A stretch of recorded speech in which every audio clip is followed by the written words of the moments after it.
তালতলীতে football খেলা নিয়ে বিরোধ, কিশোর গোলকিপারকে পিটিয়ে হত্যার অভিযোগ। জলিল আহমেদের রিপোর্ট। নিত্য নতুন খবর পেতে আমাদের পেজে ফলো দিয়ে সঙ্গে থাকুন। বরগুনার তালতলী উপজেলার ৫ নং বড়বগী ইউনিয়নের হরিণখোলা এলাকায় ফুটবল খেলাকে কেন্দ্র করে হজরত আলী নামের ১৫ বছর বয়সী কিশোরকে পিটিয়ে হত্যার অভিযোগ উঠেছে। নিহত হজরত আলী ওই এলাকার মৃত ইদ্রিস আলী খলিফার ছেলে এবং স্থানীয় একটি দলের গোলকিপার ছিল। স্থানীয় সূত্রে জানা গিয়েছে, শনিবার বিকেলে হরিণখোলা মাঠে ফুটবল খেলা চলাকালীন গোল হওয়াকে কেন্দ্র করে দুই পক্ষের মধ্যে বাগবিতণ্ডা শুরু হয়। এক পর্যায়ে প্রতিপক্ষ কিশোর গ্যাংয়ের নেতৃত্বদানকারী মুসা নামের এক তরুণ হজরত আলীর উপর চড়াও হয়। প্রত্যক্ষদর্শীরা জানান, কবিরাজপাড়ার রহিম মাস্টারের ছেলে মুসা ও তার সহযোগীরা হজরত আলীকে লক্ষ্য করে এলোপাথারি মারধর শুরু করে। গুরুতর আহত অবস্থায় তাকে উদ্ধার করে তালতলী উপজেলা স্বাস্থ্য কমপ্লেক্সে নিয়ে গেলে কর্তব্যরত চিকিৎসক তাকে মৃত ঘোষণা করেন। নিহত হজরত আলী তার মায়ের একমাত্র সন্তান।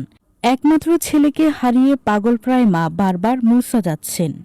কান্নায় ভেঙে পড়ে তিনি বলেন, ১০ বছর আগে ওর বাবা মারা গিয়েছে। কত কষ্ট করে ওকে কোলে পিঠে মানুষ করেছি। আমার কোল খালি করে দিল ওরা।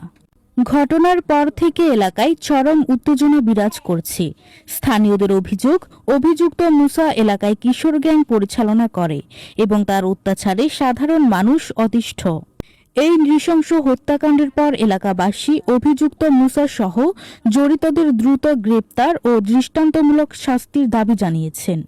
তালতলী থানার পুলিশ হাসপাতাল থেকে নিহতের মরদেহ উদ্ধার করে থানায় নিয়ে এসেছে। পুলিশ সূত্রে জানানো হয়েছে, সুরতহাল প্রতিবেদন শেষে মরদেহ ময়নাতদন্তের জন্য বরগুনা জেনারেল হাসপাতাল মর্গে পাঠানো হবে। থানার ভারপ্রাপ্ত কর্মকর্তা তদন্ত জানান, ঘটনা শোনার পরপরই পুলিশ ঘটনাস্থলে পরিদর্শন করেছেন। অভিযুক্তদের গ্রেপ্তার অভিযান চলছে। লিখিত অভিযোগ পেলে দ্রুত আইনগত ব্যবস্থা নেওয়া হবে।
সামনে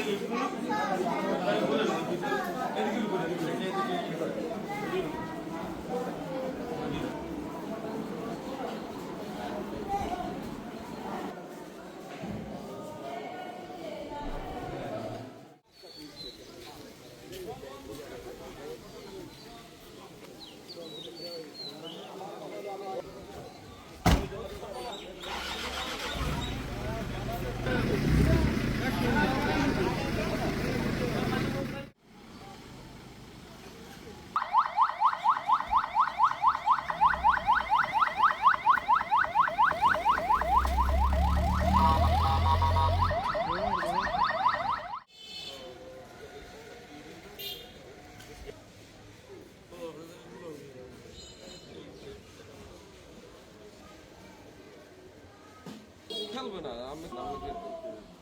আপনি লই যান আমাদের।